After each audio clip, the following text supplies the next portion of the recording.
नमस्कार प्रेक्षकांनो. लग्नाची बेडीच्या आजच्या भागामध्ये राघवने सर्वांसमोर सिंधूला साडी गिफ्ट करायचं ठरवलेलं असतं. आता हे ऐकून मधूला खूप राग होते, खूप जळण होते तिला. ती लगेचच सिंधूच्या रूममध्ये येते आणि इकडे तिकडे पाहायला लागते आणि म्हणते की सिंधू, तू माझ्या राघवला माझ्यापासून हिरावून घेतलेस ना, पण एक दिवस नक्की असा येईल की राघवच्या डोळ्यात तुझ्याबद्दल थोडीही किंमत राहणार नाही. मी बघ आता काय धमाका करते. लगेचच तिला ती साडीची पिशवी दिसते, ती घेते, स्वतःहून उभी राहते आणि मग त्या साडीमधली चिठ्ठी काढून वाचत असते. त्यात आता राघवने लिहिलेलं असते की सिंधू, तुला जर खरंच माझी मैत्री मान्य असेल तर तू ही साडी घालून सर्वांसमोर मी तुला प्रपोज करणार आहे आणि तू ही साडी घालायचीस. असं वाचल्याबरोबर मधूला अजूनच जळण होते. ती म्हणते की सिंधू, मी पण पाहते तू ही साडी कशी घालते ते. आता दुसरीकडे ऋषभ सिंधूच्याच रूममध्ये यायला निघालेला असतो. तर राघव म्हणतो की अरे काय आहे ह्या पिशवीत. ऋषभ म्हणतो की सिंधूने मला काही सामान आणायला लावलं होतं, तेच मी द्यायला चाललो आहे. तर आता ते दोघंही त्या रूमकडे यायला निघतात. इकडे मधू मात्र सिंधूच्या साडीला कैचीने पूर्ण फाडून ठेवते आणि म्हणत असते की मीही बघते आता ही साडी कशी घालेल. आणि ती पिशवी आवरणारच असते. तितक्यातच तिथे ऋषभ आणि राघव येतात. त्या दोघांनाही पाहून मधू मात्र खूप घाबरलेली असते. आणि मग राघव आता मधूला पाहत असतो तेव्हा मधू पडायचं नाटक करते. राघव म्हणतो की अगं तू उभी कशाला राहिली होतीस, तुला काय हवं होतं मला सांगायचंच ना. तर मधू म्हणते की माझं सिंधूकडे काम होतं म्हणून मी आली होती. राघव तिला व्हीलचेअरवर स्वतःच्या हाताने उचलून ठेवतो.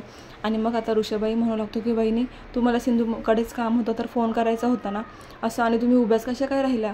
आता मधू म्हणते की मी फक्त ट्राय करत होती की मला उभं राहायला जमतंय का, पण मी उभी तर राहिली पण मात्र माझा तोल गेला आणि मी पडत होती.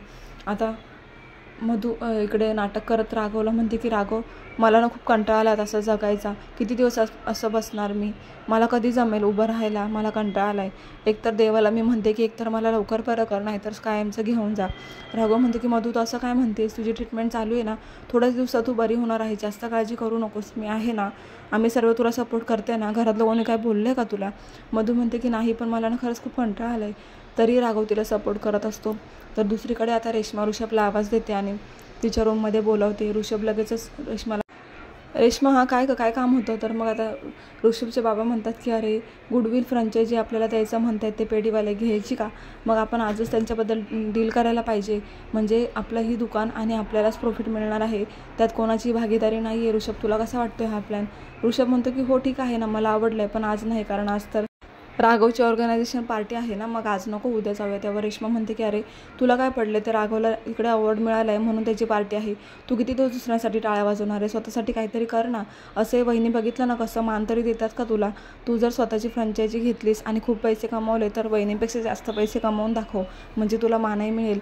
आता ऋषभचे बाबा म्हणतात की हो मलाही रेश्माचं म्हणणं पटतंय, आपण कुठलाही उशीर न करता आजच्याच त्यांना कॉल करतो आणि तू त्यांना भेटायला जा. मग आता ऋषभ काही पार्टीला थांबणार नाही आहे राघवच्या त्यांच्या सांगण्यावरून. तर दुसरीकडे आता राजश्री किचनमध्ये काम करत असते. सिंधू येते आणि ते राघवबद्दल 2 शब्द बोलण्यासाठी त्यांना एक स्क्रिप्ट लिहून आणते आणि म्हणते की किचनचं सगळं काम मी करणार आहे, आज तुम्ही फक्त प्रॅक्टिस करायची.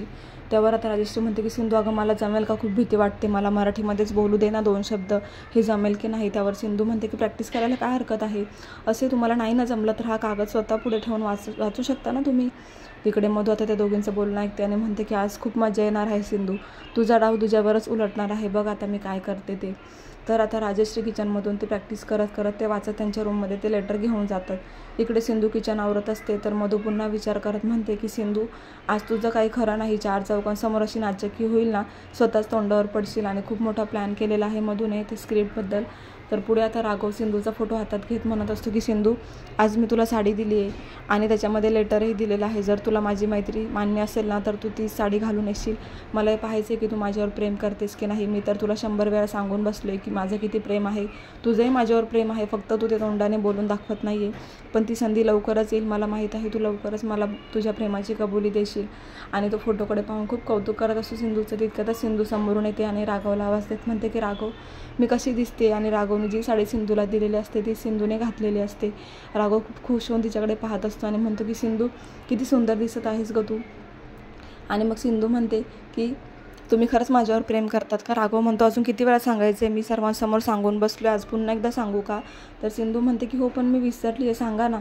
मग राघव तिचा हातात हात घेत म्हणतो की सिंधू आय लव्ह यू, माझं खरंच तुझ्यावर खूप प्रेम आहे.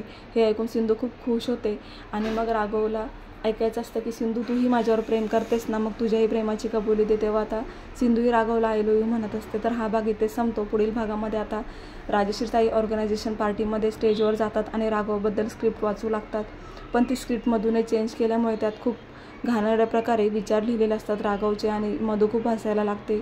आता स्क्रिप्ट वाचत असताना ऑर्गनायझेशन पार्टीमध्ये आलेले कलिग राजश्रीताईंवर खूप हसतात आणि खूप खिल्ली उडवतात राजश्रीताईंची. हे ऐकून मात्र राघवचा खूप संताप होतो आणि सिंधू ही तोंडावर पडलेली आहे. राजश्रीताईंचं बोलणं त्यांना माहीत नसतं की मी काय बोलते, पण ऐकणारे मात्र खूप हसत असतात. सिंधूला आता खूप वाईट वाटत असतं आणि राजश्रीताईंना सर्व हसताय म्हटल्यावर त्याही रडायला लागतात. तर पुढे आता रुक्मिणी काकू मनातल्या मनात सिंधूला खूपच वाईट शब्द बोलत असतात. त्यांना खूप राग येतो की मी नाही म्हणत होती तेव्हा ऐकलं नाही, आता पडली ना तोंडावर. तर सिंधूलाच ब्लेम करत असतात. तर इकडे रत्नाकर खूप चिडलेला आहे राजश्रीताईंवरती. ते म्हणतात की नको त्या वयात नको ते उद्योग करायला कोणी लावले होते, ह्या वयात शिकायची काहीही गरज नाही आहे. मग राजश्रीताई खूप रडायला लागतात. मात्र सर्व काही आता दोष सिंधूवरच लागणार आहे. सिंधूला सर्वजण अपमान करणार आहे.